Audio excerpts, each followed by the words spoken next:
Welcome back to Well, That's Interesting, the Together Again edition. Yes, we are together in the same room, in the same state. Yes. And it feels nice. It feels so good. Yes, I am no longer in the woods. No, you're not. I am out of the woods. You made it. You made it out of the woods. I made it out of the woods.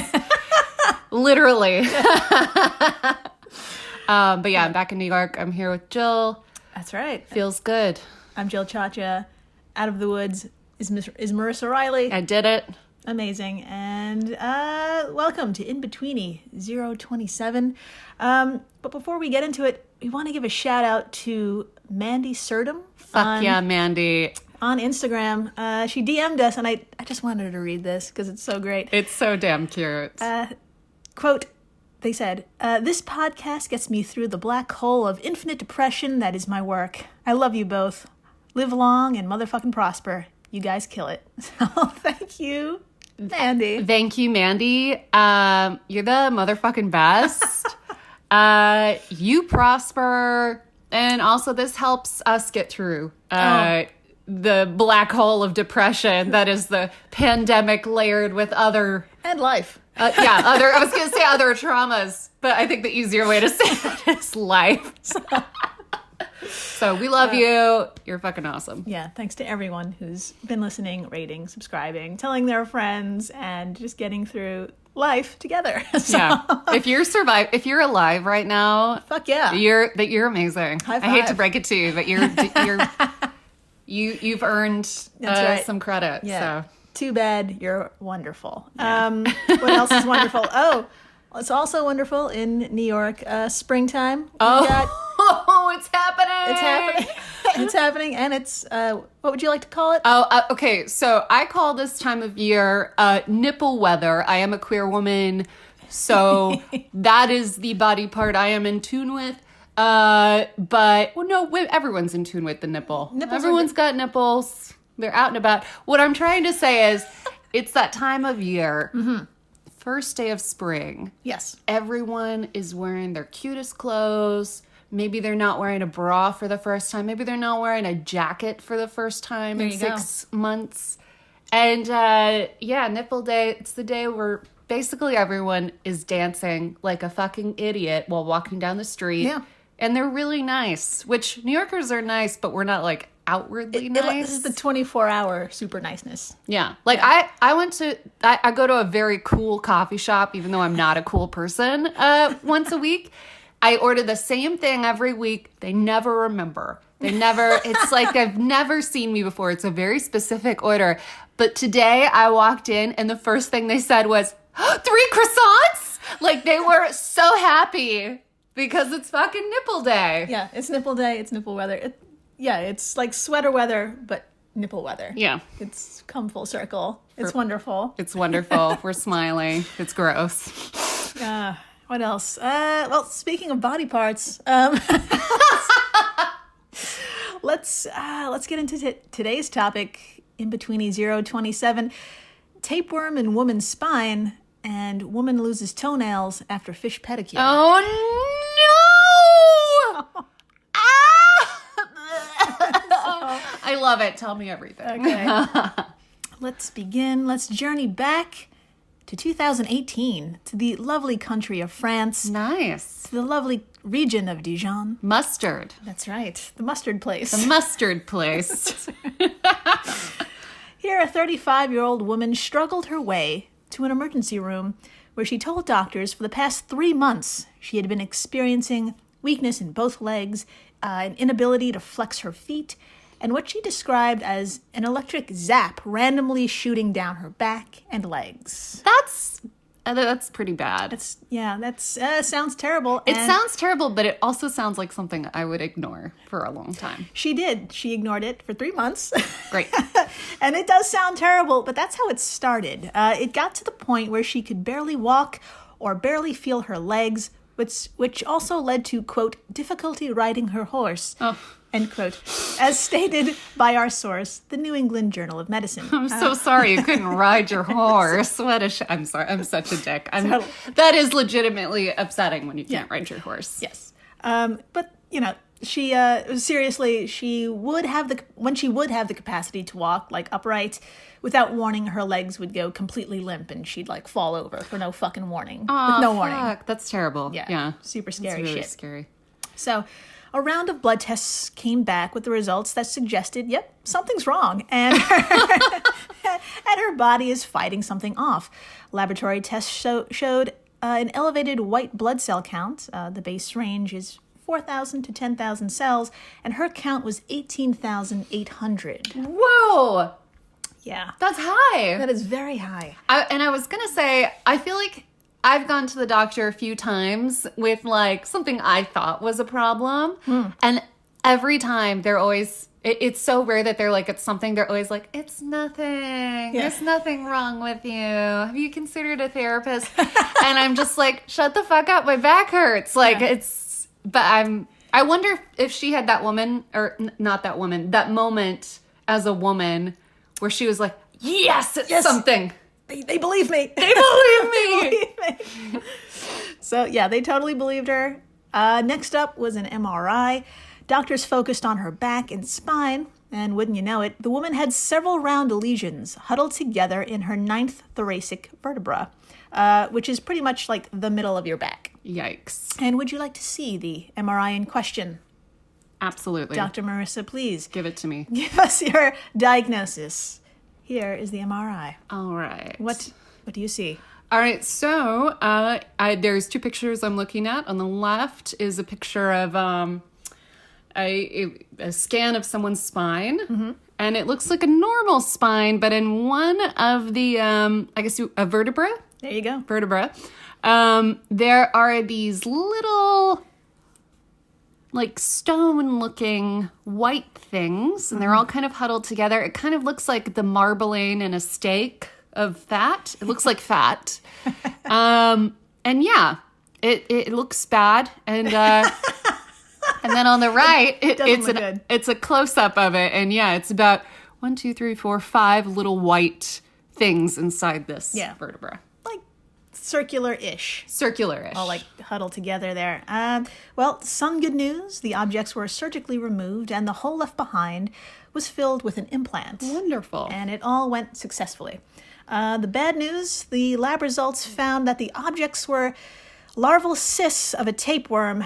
You guessed it, a tapeworm usually found in dogs. No. Yeah. No. Yeah. Larval cysts?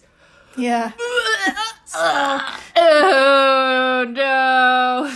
Sorry. I love how you've gone from screaming to now screaming vomiting. That's great. I like it. Scream vomit. Yes. That was great. it. That was, I don't know. I would like to think that the listeners are also scream vomiting. Yeah. It's gross. That is one of the goals of the show. Yeah. So yeah, that's right. They were baby tapeworms, No. and but this species didn't intend for this woman to be its target. Which is embarrassing. But if you listen to other In-Betweenies where we talk about worm-like parasites, you know they usually like to end up in animals with like hooves and forelegs. Right. Like remember the one about with the lady with the worms in her eyes? That's right. Wasn't that a cow thing? It was a cattle thing, yeah. Exactly. This little buddy's no exception. This dog tapeworm, or Echinococcus granulosus, nailed it, Fucking nailed it. is spread. So this tapeworm is spread by our returning champion of this show, poop. That's right. I should have seen it coming. So a dog or a wolf carrying breeding adults in their intestines will excrete poop with eggs in it. And along comes a cow, a deer, a sheep, or some kind of farm animal perhaps. They're grazing and enjoying the grass, unaware that they just ate a little bit of crap with eggs in it. And inside their new host, the eggs turn into round cysts that burst through the gut. And then they ride the animal's bloodstream to the tasty bits, like the liver and the kidneys. And there, they wait patiently for the farm animal or the wild deer, like, to die and be eaten by a dog or a wolf or a wild predator. And inside the intestine of the predator, they become adults and they breed eggs and the predator poops, and this happens all over again. So that's the cycle. That's like the parasite living its best parasite life. It's so crazy. This is so complicated. Yeah. And that's saying a lot coming from a human. But it's like you have to travel through shit, and then you have to travel through an animal, and then you have to travel through a lot of you gotta animals. wait. And you have to wait. You have to be a cyst. And you have to travel through not only multiple animals, but multiple animals' body parts. Yeah, so if you thought you had a bad day, just be thankful you're not a parasite tapeworm baby. Yeah. Or a person with or a parasite tapeworm baby. That's right. All up in their back. Yep. Yeah. So it's not clear how this lady got infected poop into her mouth. Oops. Which is a thing I wrote. But she does ride horses, and she did mention she did come into contact with cattle. Okay. So she may have handled her horse after it grazed, or pet a cow with poop around its face, and then touched her own face, and then maybe made a fucking sandwich and she ate it.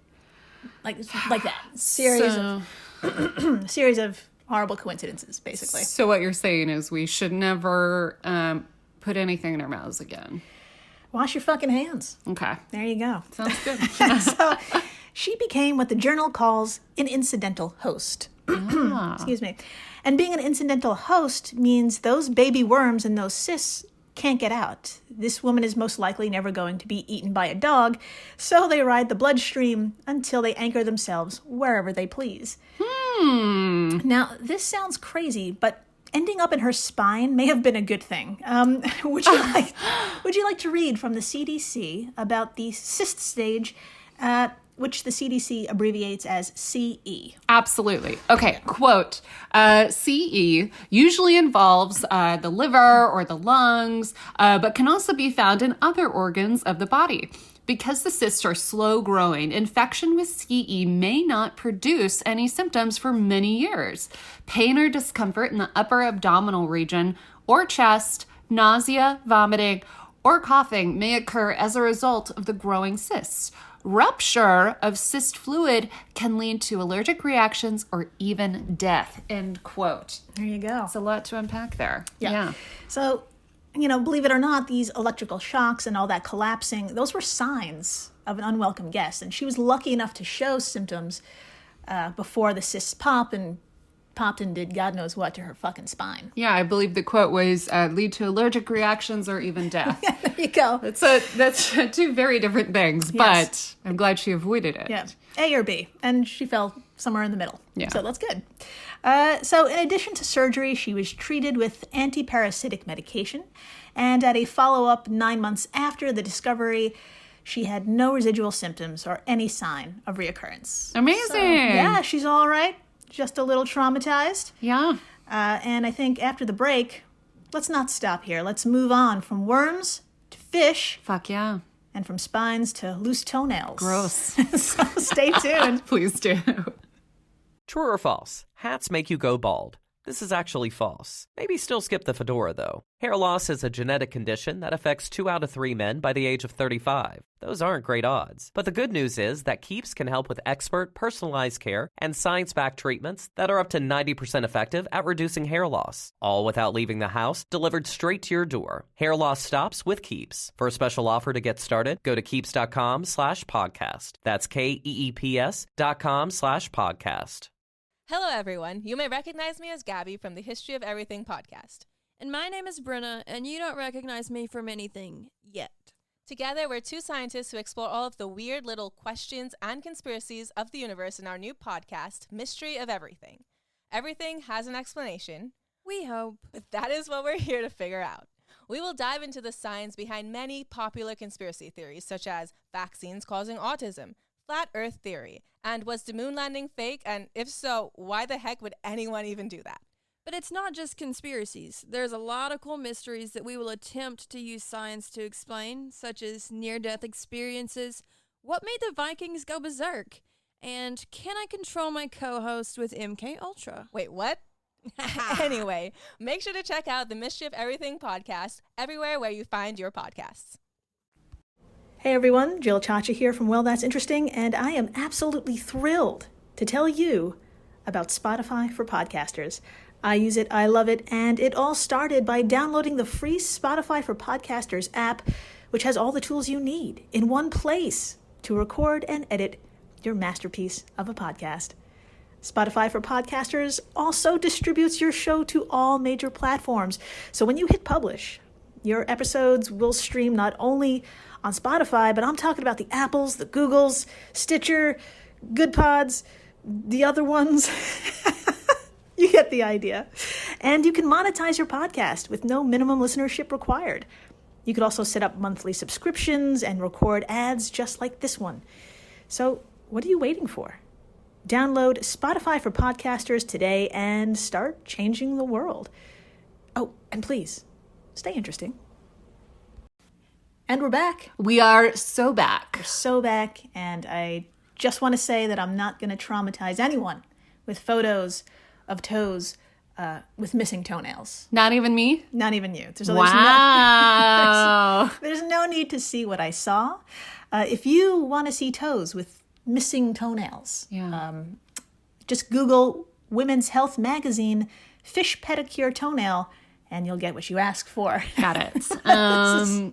Yeah, you've given me the key, and I will be using it in the middle of the night. No. And dream about it. No. For weeks to come. All right. Well, that's your choice. That's your choice. Let's begin, shall we? Let's do it. Okay, let's stick around in 2018 when a very special case report was published in JAMA Dermatology, and that's just a medical journal, JAMA. Cool.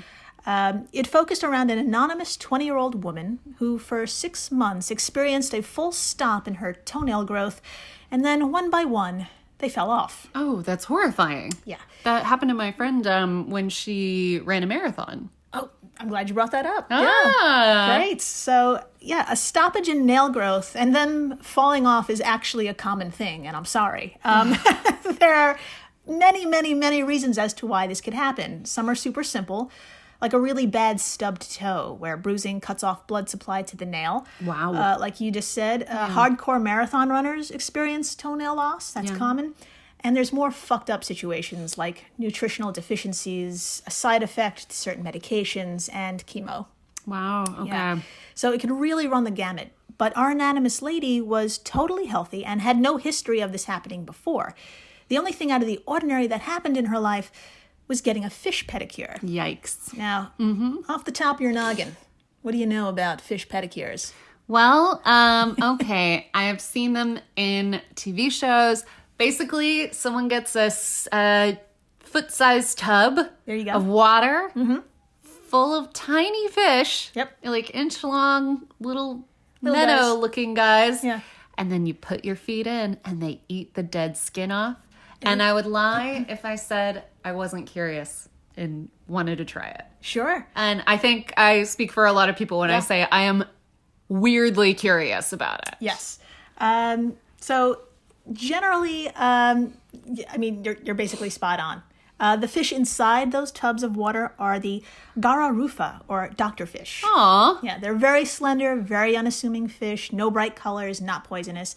And they don't get very big either, maybe 5 inches tops, but most of the time, like you said, the ones in those tubs are way smaller than that. Tiny. Yeah, and a little bit more about them. The study at JAMA Dermatology states, quote, gara rufa are a non-migratory freshwater species that belong to the carp family and are native to waters from the Persian Gulf to the eastern Mediterranean. In their natural habitat, suction assists them into sticking to rocks while they ingest plankton. End quote. Yeah. So when there's plenty of plankton in the water, that's their favorite, that's their go-to. Yeah. But when food is scarce, they'll go really for anything, like the skin on your feet. Yeah. And according to this study, onychomedisis, following a fish pedicure, and onychomedisis is just a really fancy way of saying when your toenails fall off. Ah, there's a word for it. Always. So this study states in a very controlled setting, okay, put a pin in that. In a very controlled setting, these fish actually do make a positive difference in people's lives. Really? Yeah. Aw. When subjects put their feet in a clean tub with actual gara rufa, would you like to read the honors of the results of this study? Absolutely. Okay, quote, in a clinical trial that included 67 patients with psoriasis who underwent therapy with these fish for 3 weeks, they experienced a 72% reduction in the psoriasis area severity index score with no adverse effects, end quote. That's amazing. I know people with psoriasis, there's like really no exact cure. Yeah. So they will try things like breast milk or, I don't know, vinegar or whatever Right, is fish. on the internet. Yeah. Or fish, you know? Yeah. So these fish lived up to their doctor name, nibbling away at the painful patches of skin buildup and leaving everything else completely alone. However, our pedicure-seeking client wasn't a part of this study. Rather, she may have been the victim of some shady business. Oh, no. Yeah. Sherry Lipner, an assistant professor of dermatology at Columbia University's Cornell Medicine, told Gizmodo, quote, "While the mechanism of action isn't entirely clear, it is likely due to the fish traumatizing the nail matrix," end quote. And I looked up nail matrix, and it's just the skin under your nail. Oh, okay. So those fish in that tub where she stuck her feet in, they really got in there. Oh, my God. Yeah, to get under the nail. Is it weird that I want to try it even more now? So this is bad for a number of reasons why those fish getting really in there. Would you like to read from the Gizmodo article, "A woman lost her toenails after a fish pedicure"? Absolutely. All right, quote, "The fish are often used on more than one person," gross, "making the risk of transmitting infections a real possibility. And though proponents of fish pedicures have argued that they can properly sanitize the fish and tubs between uses, research has shown that disease-causing bacteria can be readily found in both tubs and fish used in these spas," end quote. Okay, I changed my mind. I don't want to do it anymore. So, yeah, a fun fact, fish pedicures are banned in 10 states here in the good old USA, New York being one of them. Another fun fact, sometimes the fish in these pedis are mislabeled as Gararufa, and they're actually the very similar in size, shape, and color Chinese chin-chin and other species of fish, and their differences are on the inside. Oh, no. According to the CDC, these fish, quote, "grow teeth and can draw blood, increasing the risk of infection," No. end quote. Yeah. That sounds pretty awful, but good news, we can go further. For any fish to want to eat part of a foot, they probably are a little starved and not getting enough of their correct diet, which is plankton. Yeah. And remember I said they can grow to 5 inches, but the ones you see are kind of really tiny, and that might be because they're not getting enough food. Oh, no. And maybe that's a possibility. Well, that makes sense if they're munching on feet and that's it. Yeah. So as the CDC puts it plainly, quote, "The fish must be starved to eat skin, which might be considered animal cruelty." Absolutely. So if you find yourself roadside in a state or nation that's not familiar to you, and there's a tub of fish there, try not to stick your feet in it, maybe. All right. Yes. Unless it's like, it is a very controlled setting. Yeah. I know in the Middle East, in that region, this is like a very medicinal thing. This is, it's part of the culture, and it's totally safe. But if you're in a touristy situation, Maybe, like this lady was probably, maybe think skip about it. Think about it. So as for our patient, quote, "Her nails will likely return, but not for a long time." Oh. Dr. Lipner notes that our toenails only grow 1 millimeter a month on average, while an entire nail can take as long as 18 months to be replaced. Wow. Therefore, we will have to wait quite a while to see the outcome, end quote, she said. And this is our final quote for today, and that was from Gizmodo. Amazing. go. You guys, I think this just further reinforces the fact that we should never leave our houses. Order all of your food. There's nothing good out there. There's fish and there's the worms. Yeah. You could be eating cattle poop without knowing it. There's cattle poop in your sandwich. Stop going outside. I'm kidding. Live your best life. Live your best life. We're just reporting the news, reporting the sciences. Sciences. And if anything, just stay interesting. Please do.